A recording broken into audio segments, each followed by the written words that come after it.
Halo rekan-rekan, ketemu lagi dengan saya Vandana dan pada kesempatan kali ini saya akan kembali mereview sebuah buku. Buku yang akan saya review kali ini berjudul Purple Cow yang ditulis oleh Seth Godin. Untuk itu, yuk kita mulai review buku kali ini.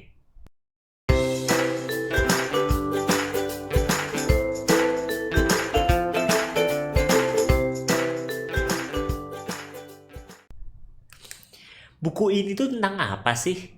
Nah, mungkin sebagian dari rekan-rekan pernah mendengar tentang konsep strategi pemasaran, yaitu 4P, yang terdiri dari product, price, place, dan juga promotion. Nah, sebenarnya buku ini tuh nanti akan memperkenalkan P yang lain, yaitu Purple Co atau sapi ungu. Kenapa sih harus Purple Cow? Nah, di buku ini Seth Godin mengatakan bahwa bisa saja sapi Anda itu gemuk, sehat, dan bersih. Yang ini adalah kualitas yang sangat layak dijual.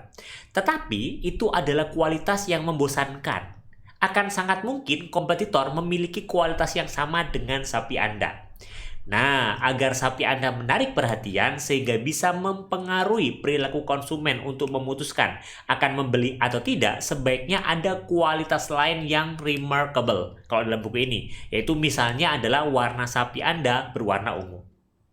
Buku ini sendiri nanti akan dimulai dengan suatu kisah ketika kita bepergian gitu menggunakan transportasi kereta, dan kemudian di perjalanan akan sangat mungkin kita melihat ada banyak sapi di sebuah sawah. Awalnya, Anda pasti akan takjub ketika melihat sapi-sapi tersebut dan merasa itu sangat menarik. Tapi, setelah beberapa menit kita melaluinya, kemudian kita akan merasa bahwa sapi-sapi itu biasa saja. Karena apa? Karena banyak jumlahnya. Purple Co adalah buku tentang bagaimana bisnis kita itu bisa terlihat menarik, berbeda, sehingga tidak terlupakan oleh para customer kita. Saya yakin dari apa yang telah saya sampaikan tadi di awal, rekan-rekan kemudian membayangkan bahwa nanti mungkin bukunya ini akan berisi formula, strategi untuk memastikan bisnis kita terlihat berbeda dan menarik para customer kita. Sayangnya, masih di buku Purple Co ini nanti akan dijelaskan bahwa sebenarnya nggak ada rencana yang 100% berhasil bisa menciptakan fenomena Purple Co ini. Namun, di buku ini nanti akan ada beberapa proses dan sistem yang bisa mulai kita ciptakan untuk menciptakan fenomenanya. Proses itu ada 3. Yang pertama adalah terus melampaui batasan kita saat ini, selalu challenge diri kita sendiri dan tim, dan yang ketiga adalah selalu lakukan pengetesan apakah hal-hal yang telah kita lakukan dan melampaui batasan kita saat ini itu mampu menghasilkan proses marketing dan penjualan yang kita harapkan. Nah, kalau gambaran isi bukunya sendiri, memang buku ini nanti itu akan berisi konsep-konsep umum yang disertai contoh. Banyak banget di sini tuh contoh-contoh yang bisa memberikan kita gambaran tentang konsep dari Purple Co ini. Argumen buku ini dimulai dengan anggapan bahwa sebenarnya iklan itu justru makin kesini tuh makin kurang efektif ketimbang sebelumnya. Kenapa? Ya karena setiap hari kan kita dibombardir dengan banyak sekali iklan yang bisa jadi membuat kita itu nggak tahu gitu atau mudah lupa dengan iklan tersebut.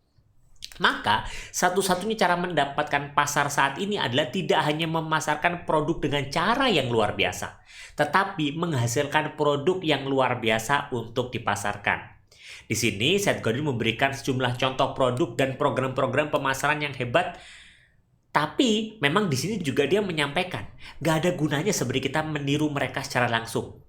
Bahkan di salah satu bagian buku ini dia menulis bahwa hari ini satu-satunya jalan untuk pasti gagal adalah menjadi sesuatu yang membosankan.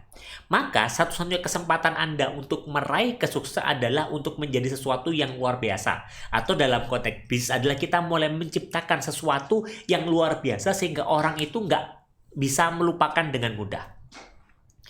Beberapa hal yang menjadi pesan Seth Godin dalam buku ini yang juga berkesan juga bagi saya ketika membacanya adalah yang pertama, bedakan pelanggan kita.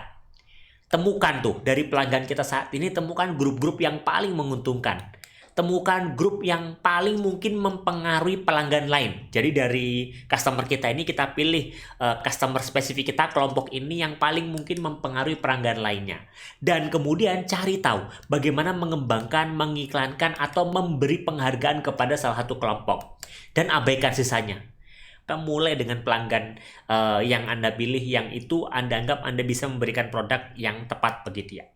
Yang kedua adalah buat 2 tim. Jadi dalam organisasi kita bikin 2 tim. Ada penemu dan pemerah susu. Tempatkan mereka di gedung terpisah dan kemudian pastikan kita mengapresiasi kedua proses ini. Jadi kalau kita berbicara di sebuah perusahaan gitu ya, ada orang yang menciptakan produk yang oke, ada orang yang tugasnya itu membuat campaign atau marketing strategi yang oke. Begitu. Dan yang selanjutnya adalah temukan basis pelanggan yang menyukai apa yang kita lakukan. Kita mungkin nggak bisa menyenangkan semua pelanggan kita, tapi pastikan kita tahu produk kita itu saat ini menyenangkan pelanggan yang mana dan apa yang membuat mereka itu menyukai produk kita. Jika saat ini kita belum menemukan gitu ya, pelanggan-pelanggan yang menyukai apa yang kita lakukan atau apa yang kita ciptakan, yuk sekarang mulai dicoba untuk mulai mendapatkannya. Nah, kalau sudah ada, kira-kira apa ya hal-hal yang bisa kita buat atau ciptakan agar mereka itu suka dan mereka itu menjadi merasa spesial. Selanjutnya yang ketiga adalah berpikir kecil. Kita tidak perlu berpikir terlalu besar untuk mulai menciptakan produk berkesan. Karena ya pada dasarnya kita nggak bisa menyenangkan semua orang. Maka yang perlu kita lakukan adalah kita perlu memikirkan pasar terkecil yang bisa dibayangkan dan gambarkan produk luar biasa bagi pasar terkecil tersebut. Ini mirip dengan yang di pertama tadi gitu ya. Kita nggak bisa menyenangkan semua orang. Pilih kalau di awal adalah market atau customer yang menyukai produk kita. Nah sekarang adalah pilih pasar yang terkecil yang bisa kita get dan kita bisa menyenangkan atau bahagiakan dia dengan produk kita. Terus, tips selanjutnya adalah temukan hal-hal yang belum selesai di industri kita saat ini dan lanjutkan pengembangannya dan lakukan sesuatu yang berbeda. Contoh di sini, perusahaan penerbangan yang menjual tiket murah masih bisa bermain-main dengan ide gitu ya, seperti yuk kita memberikan tiket pesawat gratis kepada orang yang berpenampilan terbaik dan paling sopan di pesawat. Misalkan contohnya, seorang ahli bedah plastik bisa menawarkan sertifikat hadiah bagi mereka yang sudah mendapatkan jasa bedahnya. Dan sebenarnya masih banyak hal lainnya yang bisa kita lakukan. Jadi jangan pernah merasa cukup dengan apa yang sudah ada di industri, tapi coba apa yang kurang ya, apa yang bisa diimprove dan sebagainya. Kesimpulan dari buku ini adalah seringkali di dalam kita menjalankan bisnis kita memaksakan untuk customer kita menerima berbagai strategi marketing dalam rangka kita menciptakan kesan bahwa produk kita itu luar biasa. Sehingga saking seringnya kita melakukan ini, kita lupa bahwa membuat sebuah produk yang luar biasa itu bukan hanya tentang strategi marketingnya, melainkan tentang produk itu sendiri. Maka tugas kita perlu memastikan produk kita adalah produk yang luar biasa dan nggak bisa dilupakan oleh setiap customer kita.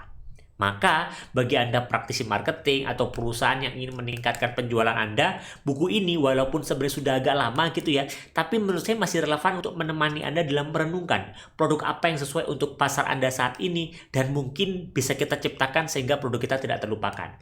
Atau bagi rekan-rekan saat ini yang ingin dapat insight gitu ya, gimana caranya meningkatkan penjualan sih, buku ini juga masih relevan untuk dibaca dan dipahami.